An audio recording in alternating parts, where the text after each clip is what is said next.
Hello my dear student, मेरे channel BN chemistry में आपका स्वागत है। दोस्तों, आज का टॉपिक है क्लास 11th के लिए कक्षा 11 का बहुत ही इम्पोर्टेंट टॉपिक है क्वांटम संख्याएं, क्वांटम नंबर्स बहुत ही महत्वपूर्ण संख्याएं हैं।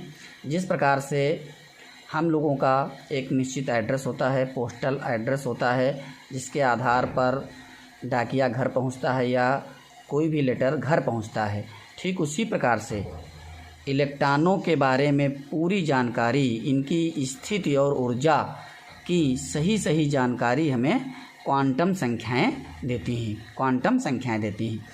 तो भैया आगे बढ़ते हैं। आगे बढ़ने से मेरे चैनल को सब्सक्राइब कर दें ताकि नई क्लास प्रतिदिन प्राप्त होती रहे। चलते हैं भैया, देखते हैं। परमाणु में इलेक्ट्रॉनों की ऊर्जा तथा स्थिति को प्रदर्शित करने वाली संख्याओं को क्वांटम संख्याएं कहते हैं। परमाणु में इलेक्ट्रॉनों की ऊर्जा और स्थिति को बताने वाली जो संख्याएं हैं, क्वांटम संख्याएं होती हैं। Quantum numbers are those numbers which provide complete information of the position, energy and spin of the electron in the atom. भैया बिना देर हुए, क्योंकि लंबी क्लास होने वाली है तो ज़्यादा लंबी क्लास न होने पाए, इसलिए इनके प्रकार के बारे में पहले शॉर्ट में जानते हैं, फिर क्वांटम संख्याओं का निर्धारण कैसे करते हैं देखते हैं। क्वांटम संख्याएं 4 प्रकार की हैं। मुख्य क्वांटम संख्या, प्रिंसिपल क्वांटम नंबर्स। मुख्य क्वांटम संख्या को स्मॉल n से प्रदर्शित करते हैं। इसकी सहायता से हमें कोष की जानकारी होती है, इलेक्ट्रॉन के सेल की जानकारी होती है। इसका प्रतिपादन बोर ने किया था। भैया n के द्वारा हमें कोष की जानकारी होती है, कोष की ऊर्जा की जानकारी होती है, उसके आकार की जानकारी होती है, एनर्जी की भी जानकारी होगी और उसके आकार की भी जानकारी होगी मुख्य क्वांटम संख्या के द्वारा। द्विगंशी क्वांटम संख्या क्या है? वह क्वांटम संख्या होती है जिससे हमें उपकोष की जानकारी मिलती है, उपकोष का पता चलता है, सब सेल का पता चलता है। द्विगंशी क्वांटम संख्या कहलाती है। एजीमुथल क्वांटम नंबर कहलाती है। इसे स्मॉल l से प्रदर्शित करते हैं। इसके बारे में बताने वाले थे सोमरफील्ड। भैया सोमरफील्ड। तीसरी क्वांटम संख्या है चुंबकीय क्वांटम संख्या, magnetic quantum number. Magnetic quantum number के द्वारा क्या पता चलता है? ऐसी संख्याएं होती हैं जिनकी सहायता से हमें ऑर्बिटलों या कक्षकों का अभिविन्यास पता चलता है, अरेंजमेंट ऑफ ऑर्बिटल्स पता चलता है। भैया लैंडे ने इसका प्रतिपादन किया था। इसे स्मॉल m से प्रदर्शित करते हैं। मैग्नेटिक से m ले लिया गया है। मैग्नेटिक क्वांटम नंबर, चुंबकीय क्वांटम संख्या से कक्षकों का अभिविन्यास ज्ञात किया जाता है। भैया ये तीनों क्वांटम संख्याएं, देख रहे हैं। मुख्य क्वांटम संख्या, द्विगंशी क्वांटम संख्या, चुंबकीय क्वांटम संख्या, ये मुख्य रूप से श्रोडिंगर वेव इक्वेशन की सहायता से खोजी गई थी, प्राप्त की गई थी, है ना भैया, श्रोडिंगर वेव इक्वेशन की सहायता से। जबकि इसकी खोज अलग से की गई चक्रण क्वांटम संख्या, स्पिन क्वांटम नंबर, इसे एस फॉर स्पिन, एस से प्रदर्शित करते हैं। इससे क्या पता चला? चक्रण की दिशा। गोल्डस्मिथ ने इसके बारे में बताया था। चक्रण की दिशा के लिए इसके केवल 2 वैल्यू होते हैं, 2 मान होते हैं। यहीं पर देख लेते हैं। जब किसी भी ऑर्बिटल में, कक्षक में इलेक्ट्रॉन पेयरिंग करता है तो पहला इलेक्ट्रॉन क्लॉकवाइज रहता है और दूसरा इलेक्ट्रॉन एंटी क्लॉकवाइज रहता है। पहला क्लॉकवाइज और दूसरा एंटी क्लॉकवाइज। जो क्लॉकवाइज है, इसमें हमने तीर की जो नोक बनाई, दिशा बनाई है, ऊपर की तरफ बनाई है। इसके लिए चक्रण क्वांटम संख्या स्पिन का एस की वैल्यू कितनी होती है? प्लस, धनात्मक होती है, प्लस 1/2, है ना, पॉजिटिव होगी। और जो एंटी क्लॉकवाइज इलेक्ट्रॉन है इसकी निगेटिव होती है, -1/2 होती है। भैया ये तो थी क्वांटम संख्याओं के प्रकार हैं। अब हम एक एक करके इनके बारे में देखेंगे, अध्ययन करेंगे। भैया बहुत इंपॉर्टेंट टॉपिक है, लगातार क्लास में बने रहिए। एक भी सेकंड के लिए इस वीडियो को भैया मत छोड़िए, है ना, स्किप नहीं करना है, अन्यथा समझ में नहीं आएगा। और यदि बिना स्किप किए पढ़ते हैं तो समझिए फटाफट कुछ सेकंड में ही आप क्वांटम संख्या निकाल लेंगे, क्वांटम संख्याएं ज्ञात कर लेंगे। और ये टॉपिक कंपटीशन में भी पूछा जाता है। प्रत्येक कंपटीशन में, चाहे बीएससी नर्सिंग के लिए तैयारी कर रहे हों या फिर नीट में भी क्वांटम संख्या से क्वेश्चन अवश्य पूछा जाता है। भैया आगे बढ़ते हैं, अब एक एक करके हम इन क्वांटम संख्याओं का अध्ययन करते हैं। देखते हैं कि ये क्वांटम संख्याएं कैसे हैं, इनका निर्धारण कैसे किया जाता है, किस प्रकार से हम इनका निर्धारण करते हैं। चलो भैया, तो बिना देर किए हुए पहली क्वांटम संख्या हमारी कौन सी है? मुख्य क्वांटम संख्या। पता चल चुका है पीछे मुख्य क्वांटम संख्या क्या है, इसे कैसे प्रदर्शित करते हैं, एन से प्रदर्शित करते हैं। या जो मुख्य क्वांटम संख्या हैं, इसकी सहायता से कोष ज्ञात होते हैं, इनकी सहायता से कोष ज्ञात होते हैं। मुख्य क्वांटम संख्या की सहायता से कोष, या कोष जानते हैं जिनमें इलेक्ट्रॉन मूव करते हैं। पहला कोष, दूसरा कोष, तीसरा कोष, चौथा कोष है ना, पांचवा, छठा, सातवां कोष तक ज्ञात 7 ही कोष हैं। या एल ए कोष और भी हम कहते हैं के एल एम एन, भैया के L M N O P Q भी हम इन्हें लिखते हैं। पहले कोष को के, दूसरे कोष को एल, तीसरे कोष को एम और चौथे कोष को एन लिखा जाता है। अब हम आते हैं भैया मुख्य क्वांटम संख्या एन का मान। मुख्य क्वांटम संख्या एन का मान कोष संख्या के बराबर होता है, समान होता है भैया। पहले कोष के लिए एन का मान 1 होता है, पहले कोष के लिए एन का मान 1 होता है, दूसरे कोष के लिए एन का मान 2 होता है, तीसरे कोष के लिए एन का मान 3 होता है, चौथे कोष के लिए एन का मान 4 होता है। यदि भैया कह दिया जाए n बराबर 1 है तो इलेक्ट्रॉन किस कोष में होगा? पहले में होगा, के कोष में होगा। यदि n की वैल्यू 2 है, n की वैल्यू 2 है तो इलेक्ट्रॉन किस कोष में होगा? दूसरे कोष में होगा भैया, l में होगा। यदि n की वैल्यू 3 है, 3 है, इलेक्ट्रॉन किस कोष में होगा? m में होगा, m में होगा, अर्थात तीसरे कोष में होगा। इसी प्रकार से जो n की वैल्यू होती है वही उसकी कोष संख्या होती है, कोष संख्या होती है। तो भैया n की सहायता से हम कोष ज्ञात कर लेते हैं, कोष ज्ञात कर लेते हैं। n का मान इलेक्ट्रॉन के ऊर्जा स्तर को व्यक्त करता है भैया। n का मान, ध्यान देना, n का मान इलेक्ट्रॉन के ऊर्जा स्तर को प्रदर्शित करता है या व्यक्त करता है भैया। व्यक्त करता है किसको? इलेक्ट्रॉन के ऊर्जा स्तर को व्यक्त करता है। या n का मान बढ़ने पर कोष का आकार बढ़ता है और n का मान बढ़ने पर इलेक्ट्रॉन की ऊर्जा बढ़ती है भैया। ध्यान देना पॉइंट में, n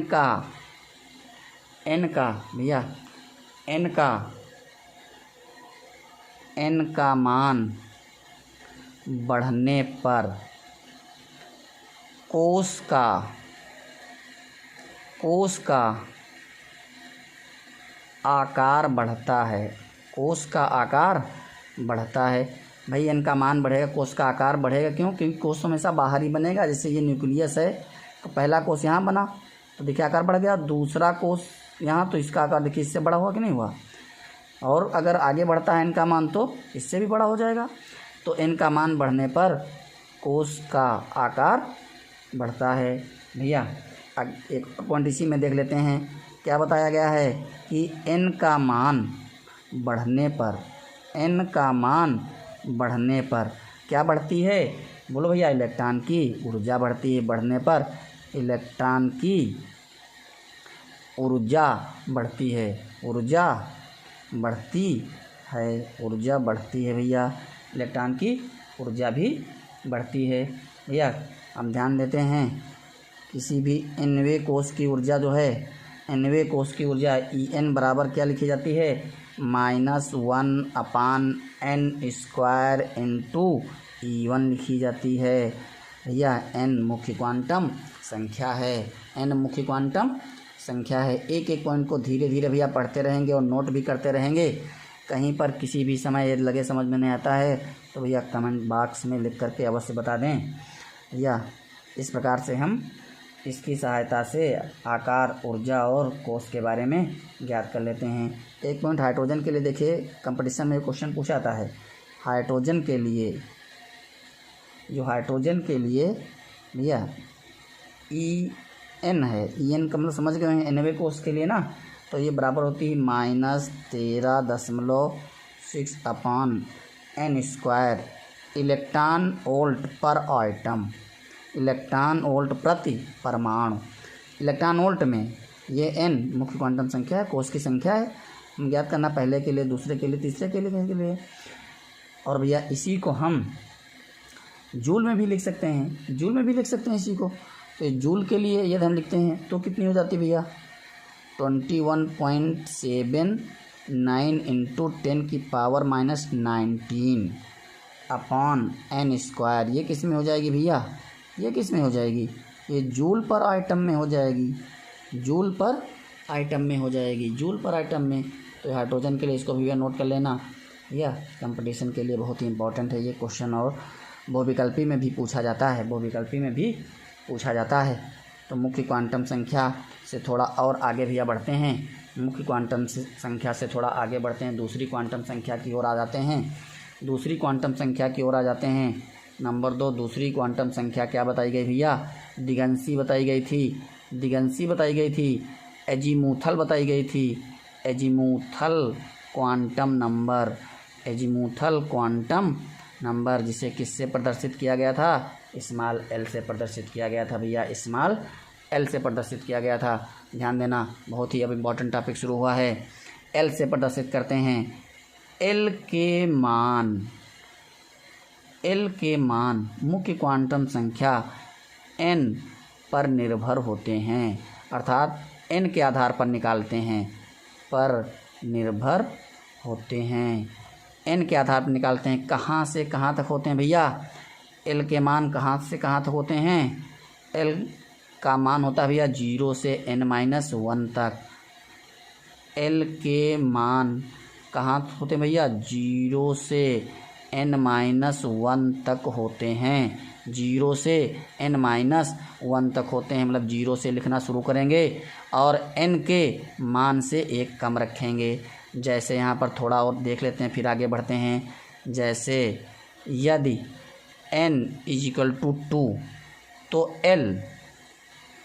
तो l बराबर 0 से शुरू करेंगे, 0 1, क्योंकि इसमें से भैया 1 घटा देंगे तो 1 ही तो आएगा। तो l बराबर 0 1 हो जाएगा। इसी प्रकार से यदि n = 3 है तो l बराबर भैया क्या हो जाएगा, बोलो भैया, पता चल गया ना, बोलते रहो, क्या हो जाएगा, 0 1 2, 1 कम, 3 से 1 कम 2 ही तक तो लिखेंगे, n-1 तक लिखेंगे, और कहाँ शुरू करेंगे, 0 से शुरू करेंगे। तो इस प्रकार से n का मान पता हो तो l के मान निकल आएंगे। अब बताया गया कि l से हमें क्या पता चलता है भैया, l किसका निर्धारण करता है, उपकोषों का निर्धारण करता है, उपकोष सबको पता है भैया, SPDF उपकोष होते हैं। कौन कौन से उपकोष भैया, SPDF उपकोष हैं भैया, सब सेल हैं, इनके नाम भी पढ़ चुके हैं, कैसे लिखते हैं। ये शार्प से लिया गया, sharp, principal, diffused, fundamental, sharp, principal, diffused, fundamental, या SPDF।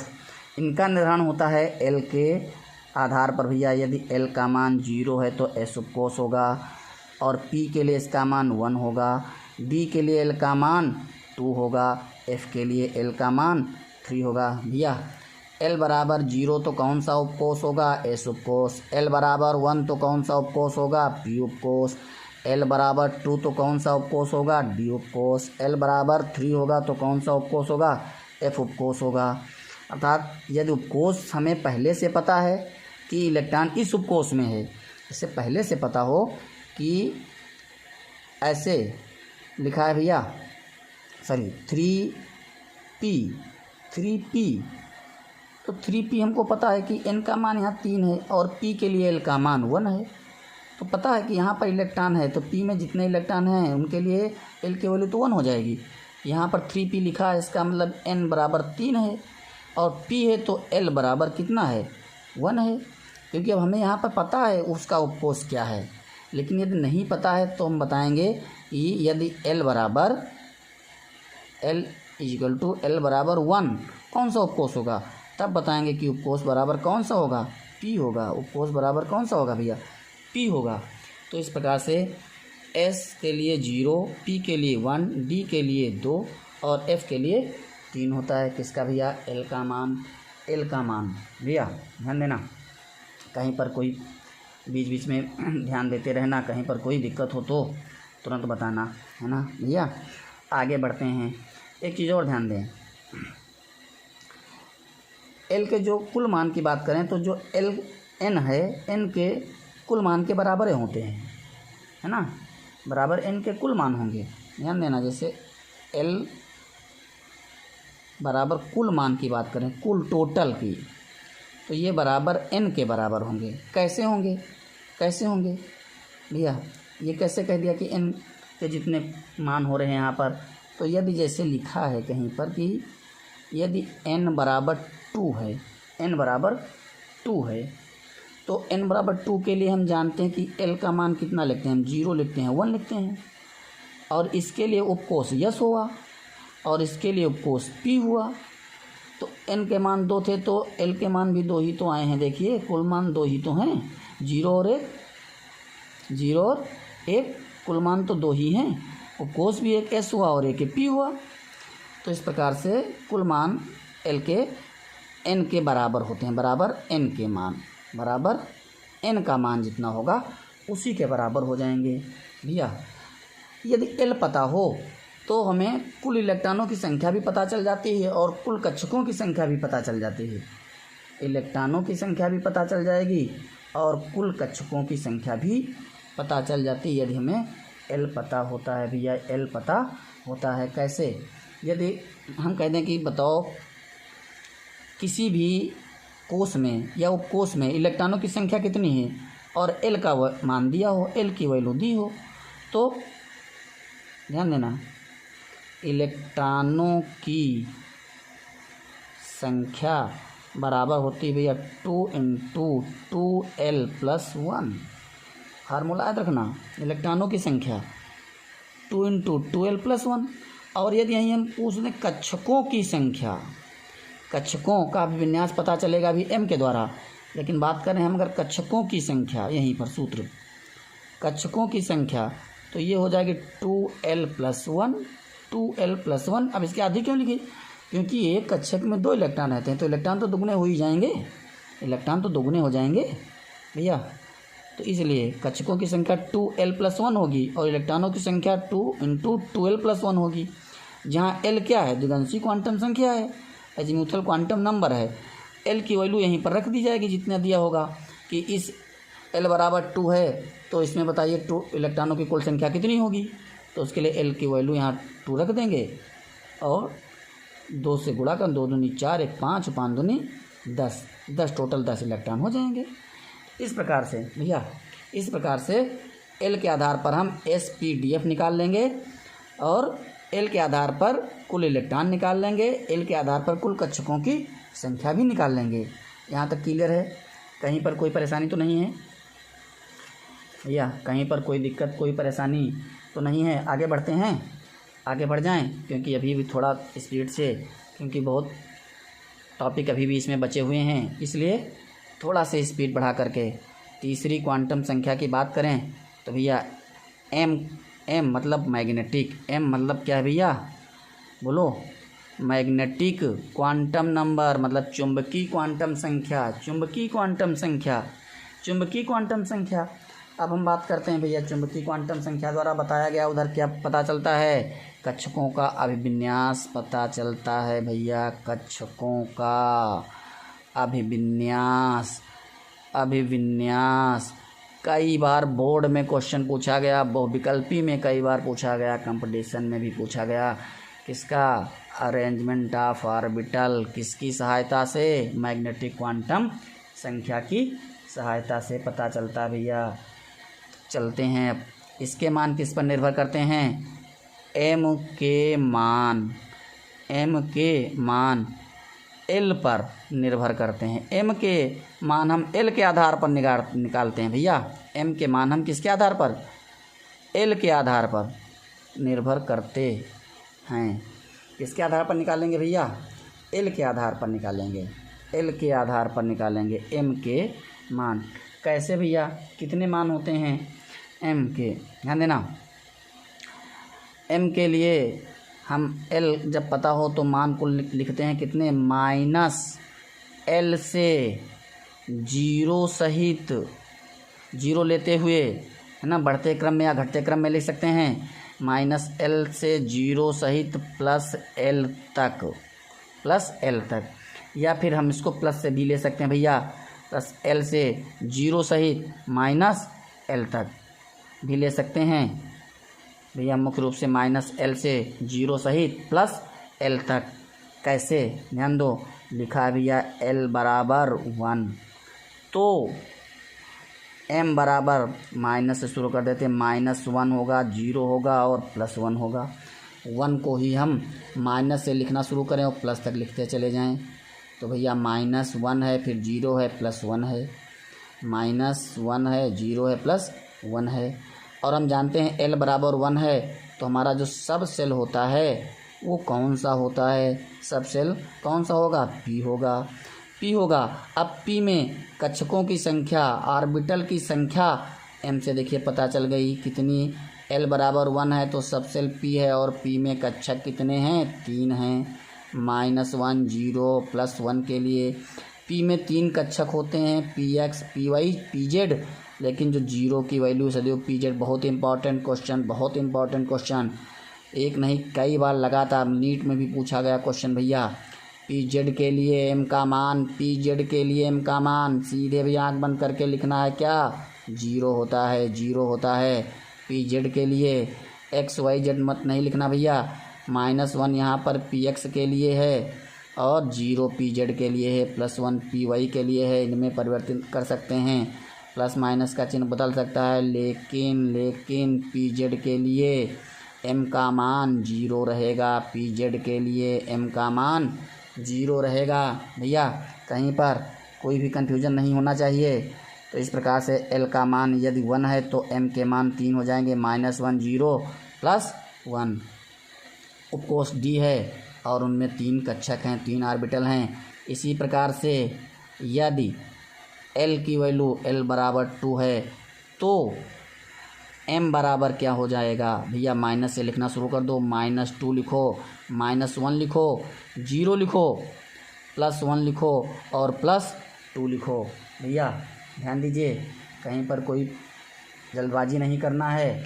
एक एक वैल्यू को स्पष्ट करते रहेंगे भैया, बिल्कुल एक एक वैल्यू को देखते रहेंगे, कहीं पर कोई जल्दबाजी नहीं है। ये डी के लिए है भैया, डी के लिए हैं क्योंकि जानते हैं एल बराबर 2, तो सब सेल कौन सा होगा भैया? सब सेल कौन सा होगा? बोलो भैया कौन सा होगा? डी होगा, डी होगा, डी होगा। और डी एल बराबर 2 है तो डी उपकोष हुआ, और उसमें कक्षक कितने हुए गिन लो भैया। 1, 2, 3, 4, 5 कक्षक हुए, अर्थात डी में कितने कक्षक होते हैं? 5 होते हैं। डी में 5 कक्षक होते हैं। यहाँ पर भी ध्यान दीजिए, यदि भैया m बराबर 0 है यहाँ पर d के लिए, तो d की वैल्यू क्या होगी? कौन सा कक्षक होगा? dz² होगा, dz² होगा, dz² होगा। तो -2 के लिए क्या होता भैया? कौन सा कक्षक होता है? dx² - y² होता है, और -1 dyz होता है, dyz होता है भैया। +1 क्या होगा? dxz होगा, +2 क्या होगा? dxy होगा। भैया इनको भी साथ में लिखते चलते हैं क्या? फर्स्ट ईयर में भले न पूछे जाएं, लेकिन अगले क्लासों में ये और कंपटीशन में अवश्य पूछे जाते हैं, इसलिए इनको बहुत ध्यानपूर्वक भैया लिख लेना। कुछ भी याद करने की ज़रूरत नहीं है, सीधे जैसे बताया गया है कि p के लिए यदि l का मान 1 है, l का मान 1 है तो pz कक्षक के लिए m का मान 0 होगा। ठीक उसी प्रकार से l का मान यदि 2 है तो dz² के लिए m का मान 0 होगा। dz यहाँ भी pz याद रखना, यहाँ dz याद रखना, dz² का मान 0 होगा। तो m के मान भैया l के आधार पर इस प्रकार से ज्ञात कर लिए जाते हैं। इस प्रकार से ज्ञात कर लिए जाते हैं। m के कुल मान भी निकाल सकते हैं भैया हम सीधे, यदि n पता हो तो n से m के कुल मान कैसे, m बराबर n स्क्वायर से, या m बराबर n स्क्वायर से निकाल सकते हैं भैया कुल मान। यहाँ से m के निकाल सकते हैं। जैसे ध्यान देना, दिया हो भैया n बराबर 2, तो सीधे हम अगर सूत्र लगा सकते हैं कि m के मान कितने होंगे भैया, बोलो। m बराबर हो जाएगा 2 का स्क्वायर अर्थात 4 m के कुल मान 4। कैसे देख लिया जाए भैया, बोलो। चलो देख लेते हैं। n बराबर 2 तो l के मान क्या होंगे, 0 1, तो m के मान l 0 तो m भी 0 भैया, l 0 तो m भी 0 होगा, और भैया इसके लिए -1 0 +1 गिन लो। यहाँ पर 4 निकले कुल m का मान, देखो 1 2 3 4, n बराबर 2 तो m के कुल मान 4 हैं। कैसे, n स्क्वायर कर दो भैया, और यहाँ से देख भी लीजिए। इस प्रकार से कुल 4 मान निकल आते हैं। भैया कहीं पर किसी प्रकार की कोई परेशानी नहीं। कक्षकों की संख्या जैसे यहाँ बनाते हैं, पता है भैया, P में 3 कक्षक निकले हैं तो ऐसे 3 कक्षक बना लिए जाते हैं। 3 कक्षक में इलेक्ट्रॉन भर लिए जाते हैं। किस नियम से भरते हैं भी जानते हैं। D में 5 कक्षक हैं तो सिंपली इनको हम ऐसे ही दर्शा देते हैं, 1 2 3 4 और 5। या प्रत्येक में इलेक्ट्रॉन पेयर में रहेंगे, पेयर में भी हो सकते हैं, अनपेयर्ड भी हो सकते हैं। और कक्षकों में पहले एक एक करके इलेक्ट्रॉन प्रवेश करते हैं। नियम को पढ़ा होगा भैया, हुंड के नियम से पहले हम एक एक इलेक्ट्रॉन ही प्रवेश करेंगे, इसके बाद पेयरिंग कराते हैं।